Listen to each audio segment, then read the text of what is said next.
Hi friends, welcome to Women's Nest. இன்றைக்கி நம்ம பார்க்க போகிற ரெசிபி மோர் குழம்பு. அதுக்கு தேவையான பொருட்கள்: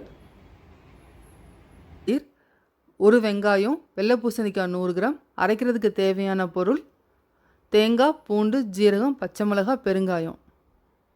முதல்ல தேங்காவை அரைச்சி வச்சுக்கலாம். தேங்காய் அரைக்கிறதுக்கான பொருள் தேங்காய், பூண்டு, ஜீரகம், பச்சை மிளகாய், பெருங்காயம். இந்த மாதிரி நல்லா மையாக அரைச்சி எடுத்து வச்சுக்கோங்க. காய் ஹீட் ஆனதும் 2 டேபிள் ஸ்பூன் தேங்காய் எண்ணெய் விட்டுக்கலாம்.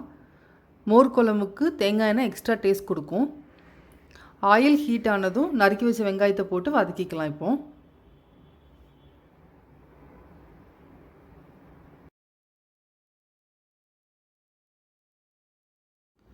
வெங்காயம் நல்லா வதங்கிருச்சு. இப்போ பூசணிக்காவை சேர்த்துக்கலாம். தேவையான அளவு உப்பு சேர்த்து நல்லா கிளறி விட்டுக்கோங்க.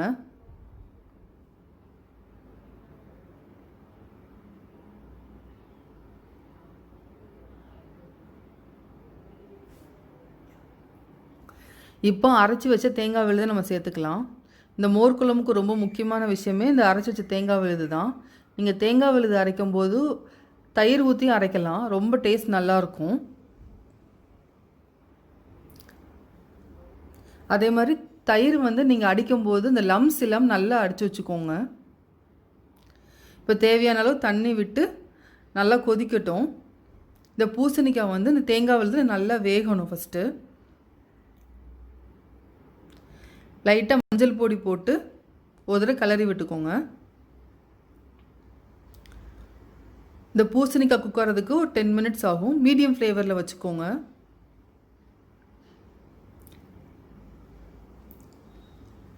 மினிட்ஸ் வரைக்கும் ஒரு லிட்டு போட்டு க்ளோஸ் பண்ணிக்கலாம். 10 மினிட்ஸ் ஆகிடுச்சு. நம்ம லிட்டு ஓப்பன் பண்ணி பார்க்கலாம். பூசணிக்காய் இப்போ நல்லா வெந்துருச்சு.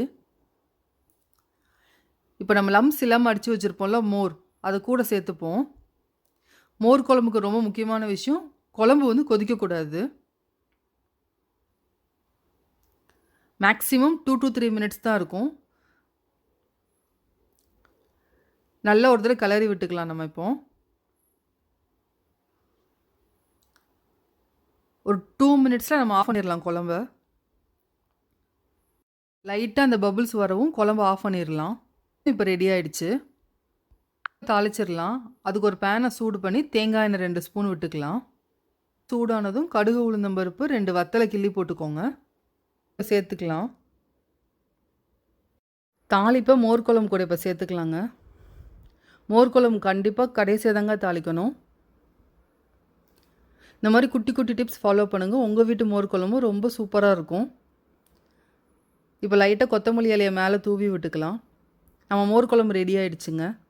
இந்த மோர் குழம்பு உங்களுக்கு பிடிச்சிருந்துச்சுன்னா லைக் பண்ணுங்கள், ஷேர் பண்ணுங்கள், மறக்காமல் உமன்ஸ் நெஸ்ட்டை சப்ஸ்கிரைப் பண்ணுங்கள்.